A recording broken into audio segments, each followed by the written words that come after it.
Hey everybody, it's Lon.TV, and you know how much I love cheap tablets, and when Amazon, a name brand, announced they were making a $50 tablet, I had to pick one up and review it for all of you. So this is it here, the Fire 7 they call this one. This is a $50 device running the Android Fire operating system, which is a fork of Android. And I'm going to get into some of the differences in a minute, so you definitely want to watch and make sure that you know what you're getting into with this. But this is actually a pretty nice value for the price. Now there's a little caveat to this in that the lock screen here will sometimes show an advertisement. I haven't seen any yet, but it will eventually show advertising on the front screen, and that is a way to subsidize the cost. And that's one of the things that Amazon can do, given their size, is they can produce a tablet for this price that actually has some decent build quality to it, but you will be seeing some advertising. You can pay an extra $15 and get rid of that screen completely, which is something you might want to do if you don't like the ads, but they're going to be very non-intrusive. Now, this is an IPS display, which is a little bit higher, actually a lot higher quality than I've seen on other low-cost Android tablets you might find on Amazon. So really good-looking display. It looks good in either orientation. The viewing angles aren't as good as I've seen on other IPS displays, but it's good enough, especially when you're looking pretty much straight on with it. It's got very nice color on it. Not as good as a higher end device will be, of course, but much better than expected, which is a good thing. Now, this has got a quad-core processor at 1.3 gigahertz. They did not say what processor it is. We'll have to do a little further research on that, but I've seen it performing pretty close to where the low end of the cell phone market is, so I'm sure they've got a similar processor in here. Only a gigabyte of RAM, so the memory is a little short, so that's going to be an issue for higher end games, but you're not going to play a lot of higher end games on a $50 tablet. So for the things that it's designed for, it's going to do just fine with that amount of RAM on board. So just keep that in mind as we're going through.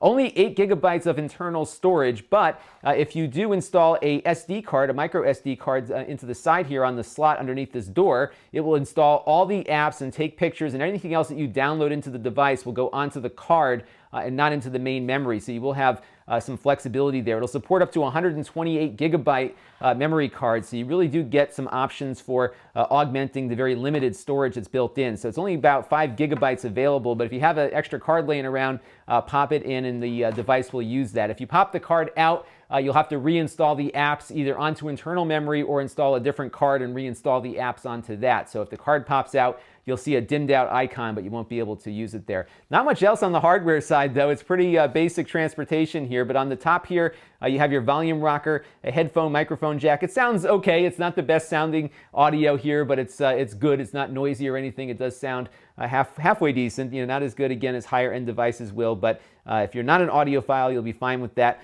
Little microphone on here for having web conversations.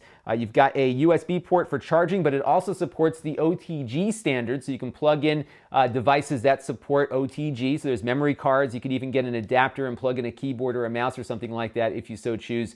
And of course, you've got the power switch there. 2 megapixel camera on the back. This is nothing to shout at here. It's just a very, very basic camera, something you might have seen in a smartphone maybe 7 or 8 years ago. So not very good camera, but good enough. It'll take video at 720p, but it's not very good as a photography device. And there's a little VGA camera here on the front.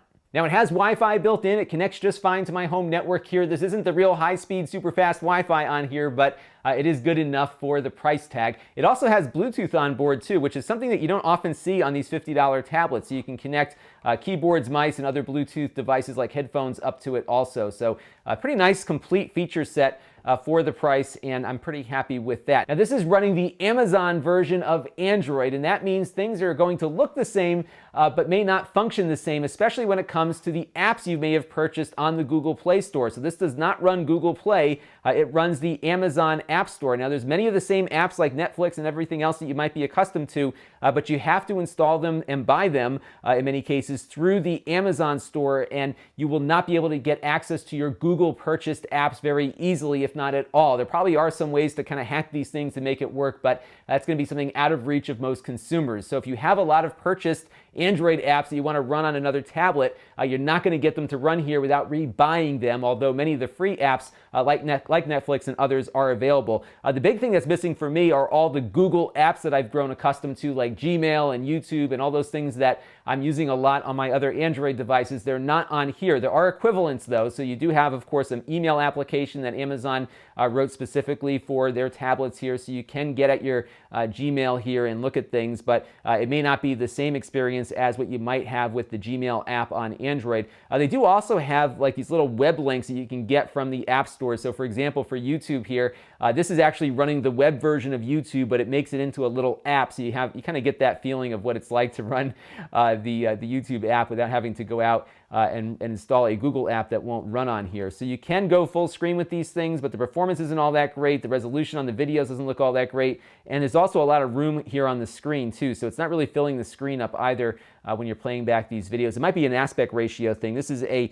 1024 by 600 display, so I might just be having a hard time getting the video to kind of fill out the window here. But again, just there's going to be some differences between what you can do on one of these Amazon Android tablets versus one that you might get from Google. So if you're very much invested in the Google infrastructure, you might want to look at getting a Android device versus a Fire device. But let's take a look though and see how some of those apps do run on here. Now the good news is a lot of Android apps have made their way over to this device too through the Amazon store. So we do have Netflix and Plex and others, and I'll play back some Netflix here real quick so you can see how well everything performs. But it does stream up very quickly over Wi-Fi here. The video quality looks pretty decent for the screen size, and it is running at a decent frame rate also. So it is a pretty good multimedia experience, and it's something that is not a bad deal for 50 bucks. And if you have an Amazon Prime subscription, you get access to all of the Prime content also, and that of course is where Amazon is going to want to steer you towards all the time. I also tried a little bit of a higher end game here. This is Goat Simulator, so we can get a feel for how this runs here, and you can see our little goat is running around, and its frame rates aren't too bad on this. So I don't know if they're maybe tuning settings to make this work well with this tablet, but this actually wasn't a bad experience playing Goat Simulator on here, which is a little bit more demanding and more of a 3D open world kind of thing, and it does seem to be running pretty nicely there. And on the 3D Mark benchmark test, we got a score of 4,657, puts it in line pretty much with the low-end Moto G phone, so it performs pretty much where you'd see other low-end devices perform, but we're at a much lower price point. And one last thing to look at, and that is its performance with Kodi, which is an excellent multimedia playback application. Now, Kodi is not available on the Amazon App Store at the moment, but you can download it directly from their website as an APK file. And what we can do on here is actually install it directly, just like we would on an Android device. So you can see this is the Android version installing right now on this Amazon Kindle tablet. So we'll let that install, we'll boot it up, and we'll see how it performs. Now, one of the things I like to do with these cheap tablets is to see how well they might be able to play back Blu-ray files. This is a 1080p Blu-ray MKV file playing over the network. So as you can see, it's rather slow. It's not running at a very decent frame rate. These tend to be very demanding kinds of movie files that you might throw at one of these things with Kodi. So we're definitely not going to get there with the high-end stuff, but lower-end video files, MP4 files, things that might come off your camera phone or something will play much better because those Blu-ray files are very large, a very high bit rate. In other words, a lot of data flowing through to really give you that very crisp picture quality.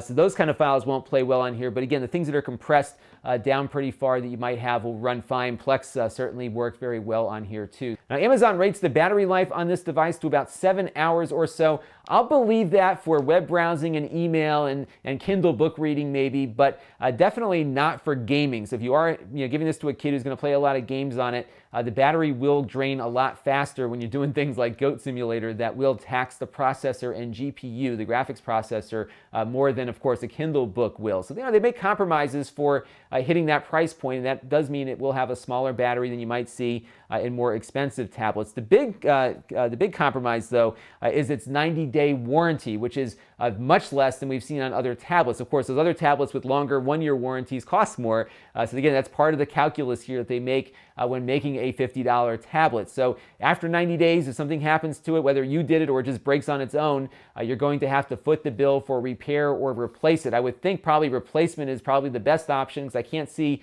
a repair costing less than $50. So just bear that out when you're doing your shopping. They do sell them in 6-packs though, so you could maybe buy 6 and keep 5 in reserve or something like that. So that is the $50 Amazon Fire 7 tablet, and I've been very impressed with this experience overall. I think it's a very good value for what it is. A nice display for the money. You don't see this kind of display on inexpensive tablets typically, and it performs pretty well too. My big caveats here are the warranty of only 90 days and also the fact that any Google Play Store apps that you've bought before on another Android device will have to be repurchased in the Amazon App Store because this does not run any of the Google services natively. So you'll have to find those apps again on the Amazon store. So just keep those two things in mind, but if those are not a big deal to you, it's a great value, and I think it's definitely the best sub $50 Android tablet I have tested to date. If you like this thing and are looking at buying one, if you go to my link, Lon.TV/Fire7, you can buy it on Amazon through my affiliate link, and that will also help out the channel at the same time. This is Lon Seidman. Thanks for watching.